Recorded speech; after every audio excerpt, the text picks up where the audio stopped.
శ్రీ రామలింగేశ్వర స్వామి దేవాలయం ఆవని.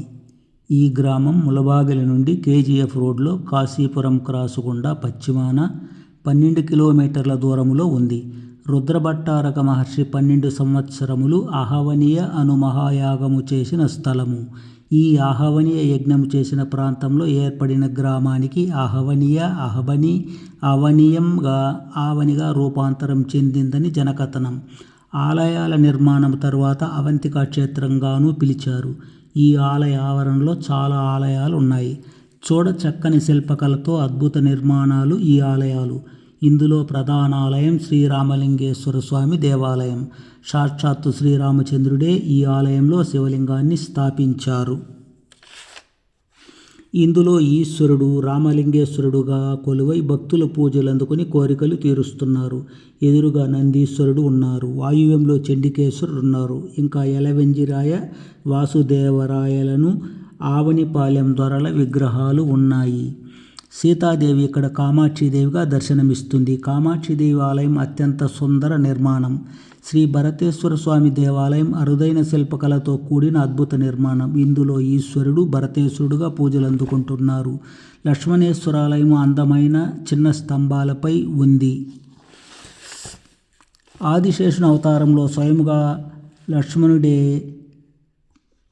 ఈ లింగాన్ని స్థాపించాడని కథనం. ఈ ఆలయంలో ద్వారపాలకులతో పాటు సప్తమాతృకుల శిలా విగ్రహాలున్నాయి. 4 గాళ్ల మండపం అతి సుందర నిర్మాణం. ఈ మండపంలో అష్టదిక్పాలకులు, రుద్రభట్టారకుని శిలా విగ్రహాలు ఉన్నాయి. శత్రుఘ్నేశ్వరాలయం కూడా విశాలమైన అపురూపమైన నిర్మాణం. హనుమతేశ్వరాలయము, అంగదేశ్వరాలయము, సుగ్రీవేశ్వరాలయము ఉన్నాయి. దేనికేవి తీసిపోని విధంగా శిల్పకళా దృశ్యములతో కూడిన నిర్మాణాలు కాగా ప్రతి గుడిలోనూ వారి పేర శివలింగాలను, నంది ప్రతిమలను స్థాపించారు.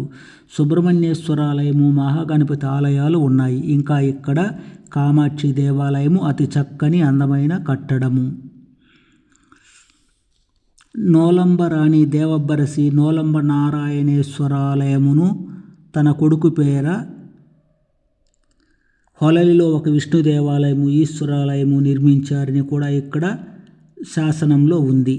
ఈ ఆలయాలకు ఉత్తరాన వాల్మీకి కమండలంలో ఉద్భవించిన గిండి తీర్థం ఉంది. ఈ ఆలయాలకు దక్షిణాన లక్ష్మణుడు నిర్మించిన శేషతీర్థం ఉంది. నాగరకుంట వద్దను, గ్రామ పశ్చిమ పొలిమేరల్లోనూ ఆనాడు జరిగిన యుద్ధాల్లో మరణించిన వారికి వీరగల్లులు నాటబడి ఉన్నవి. కొన్ని వీరగల్లులపై ప్రతిమలు చెక్కి శాసనాలు వేయబడి ఉన్నవి. గుడికి దక్షిణాన, కోనేటికి ఉత్తరాన నలువైపుల చెక్కిన స్తంభ శాసనం ఉంది. నైరుతిలో అంతర్గంగా తీర్థం ఉంది. ఇక్కడ గంగాధరేశ్వర ఆలయం ఉంది. అవనిలో సుమారు కొండ క్రింద ఆలయాల్లోనూ, కొండపైన ఆలయాల్లోనూ ఎపిగ్రాఫియా కర్ణాటక వాల్యూమ్ 10 ప్రకారము సుమారు 57 శిలా శాసనాలు ఉన్నాయి. ఈ శాసనాలలో ఎక్కువగా ఆలయానికి నిత్య దీపాంతుల కొరకు ఆవులు, గొర్రెలు, ఎనుములు, కొంత ధనము, బంగారము బహూకరించిన వారి పేర్లు, అర్చకుల పేర్లు ఉన్నాయి. దేవనర్తకీలకు యలవెంజిరాయన్ ఆలయములో ఏర్పాటు చేసినట్లు శాసనం ఉంది. కులోత్తుంగ దేవ రాముల వారి గుడికి 2 ప్రముఖుల ద్వారా నిత్య దీపాలు వెలుగుటకు 24 ఆవులను అందించినట్లు ఒక శాసనం తెలుపుతోంది. MB 42A శాసనం ప్రకారం ఆలయానికి నీటి సరఫరా కొరకు శిలాశాసనంతో పాటు కాపర్ ప్లేట్ శాసనం కూడా ఇచ్చినట్లు 1349 సంవత్సరం నాటి రికార్డు తెలుపుతోంది. 1302 సంవత్సరంలో కూతాండదేవ అనే జయంకొండ చోళ యలవెంజిరాయర్ రాముల గుడికి మాసినెల ఉత్సవాలకు, పూజాభిషేకములకు నిధులు సమకూర్చారు. రాజకేసరివర్మన్ అనే కులోత్తుంగ చోళ పాలనలో విక్రమచోళ మూవేందవేలన్ మరియు చక్రపాణి అను అధికారులు నిత్యము 2 దిక్కుల వెలిగే 3 దీపాంతులను, వాటి కోసం 24 ఆవులను, సప్తమాతృకలు, సూర్య తుక్కాయర్ ఆలయాల్లో దీపాలు వెలుగుటకు 5 ఆవులను బహూకరించారు. అర్రుం అనే వ్యాపారి రాముల గుడిలో 7 పలాల బరువు ఉన్న 7 దీపాంతులను సమకూర్చాడు. 15 ఫలాల బరువున్న పెద్ద దీపాన్ని ఇచ్చి 24 ఆవులను కూడా దానమిచ్చాడు.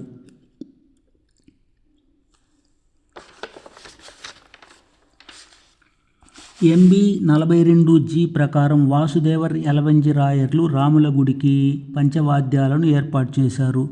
MB 42H ప్రకారం 1071 సంవత్సరంలో కొండ క్రింద రామలింగేశ్వరునికి పైన రామునికి కూడా చాలా గ్రామాల పన్నుల్ని మళ్లించి 6 రకాల పదార్థాల నైవేద్యము, 16 ఉప పదార్థాలు, 12 వక్కలు, 16 వక్కలు, 32 తమలపాకులు కూటం ఏర్పాటు చేసి గణపతి దేవునకు, కరుమాణిక్య తల్వార్ స్వామికి 3 పూటల దీపము, 3 పూటల నైవేద్య పూజలు, ఉత్సవాలు జరుగునట్లు ఏర్పాటు చేశాడు. 8 చేతి లంపులు, ఇరువైపులా వెలిగే 30 లోహ దీపాంతుల్ని అరుములి దేవ బహూకరించగా విలుపరాయన్ అనే ఓవర్సీర్ సంతకం చేశారు. 44A 1189 సంనాటి శాసనం ప్రకారం పోసల వీర రామనాథదేవర తన 34వ పరిపాలనా సంవత్సరంలో శ్రీ లక్ష్మణేశ్వర దేవాలయం వద్ద